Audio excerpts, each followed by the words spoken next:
swashbuckler films have such a rich history in cinema, and women have left their mark on the genre before, but it's primarily focused on male pirates. What made you want to tell this female-led pirate movie? Hey Tyler, thanks for coming through. I'm a big fan of the site and of you guys, so really appreciate you coming through. And I Thank love you. that backdrop. Love, love. You know, for us, everything about this movie, I'm from the Caribbean, grew up in Cayman Islands where the movie takes place, and we want to anchor it in authenticity. And what I found was in our history, the men went off to be seafarers and the women stayed behind. They built a society. They protected the land from hurricanes, pirate attacks, famine, all the things that would happen. So it really was organic to have, when we're constructing this home invasion version of a pirate movie, as opposed to the high seas adventure swashbuckling style, it was organic to the premise to be like, who would be home alone? Who would be here when the bad things happen? It would be the women and the children. And so we really wanted to mine that and to sort of have what I believe might be the first pirate movie from a Caribbean perspective, and just kind of blow it up from there. And your lead, Priyanka Chopra Jonas, is wonderful, and I had no doubts that she could, bring the action. But I was shocked how nasty she's being in this film. There's some really nasty kills in this. How is it working with her to bring out that intensity? Because she is going all out, and she's completely matching Karl Urban in this film.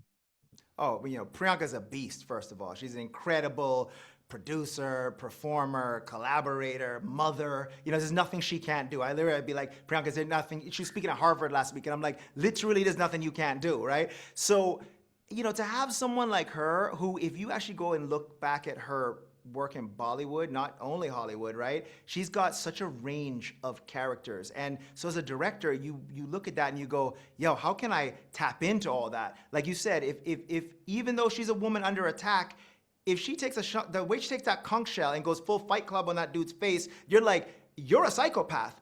But yet, what she did so well was mining the emotion and mining the empathy, so that when you're watching Ercell, even though she's doing these crazy, despicable things, you're able to empathize with her. And same with Carl, right? Like, Carl comes through with all that swagger, with all those vibes, but his mission, even though it's kind of a messed up way of going about it, you kind of get, you're like, all right, you want freedom. You want to be broke. You did your time.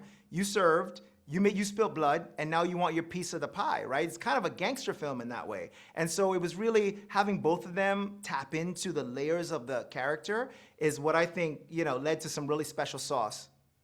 Yeah, in one of the early fights, she rips a dread out of a guy's hair, and you see the scalp, and I was like, "We're in for something here." I knew, I knew it was going to be intense. Um, Bro, I mean, it was a lot of those moments where we would go in the gym. By the way, I would go in with them and I'd be like, run me through the fight. And sometimes the fight coordinator would be like, oh, well, what if you did this? I'm like, yeah, that looks cool, but why don't I just bite this guy? Or why don't I just pull? So we really would get in those scenarios and be like, how would you survive? And that was what drove, that's why the action feels so authentic and so visceral, because it was like, yo, how do we survive this attack, yeah, that's one of my favorite aspects of this movie for sure. And I also like that the plot was relatively simple, but the characters are so complex. You really give the actors a lot to chew on. What made you want to make this a more character-focused film rather than having a plot with, twists on top of twists like we see a lot of times? Well, it starts from, my writing partner, Joe Ballerini, and I, we both went to USC, and there was such an emphasis on character there. And when we started with this and we talked about the Mama Bear version of the movie, right, this home invasion, we were in COVID lockdown when we first came up. So we're like, yo, what if we could shoot a movie that all took place at a house? That was the first idea, right? And then it just kept getting a little bit bigger. I reached out to Zoe Saldana and her sisters, who have a production company called Sinistar. And we were like we've been wanting to tell Caribbean stories for a long time.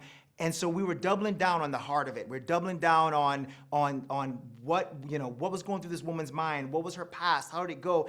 And then when we realized it was a bigger canvas, she opened the Rolodex, bring in the Russos.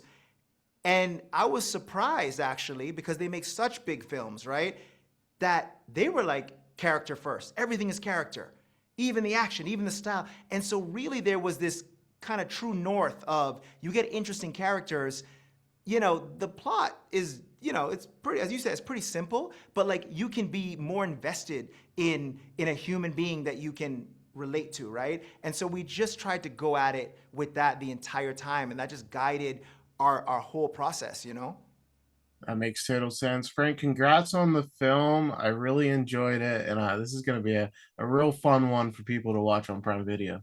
Oh, thank you, brother. I hope so, man. And I'm excited to share it and bring some Cayman sunshine to the cold winter, man. Let's go.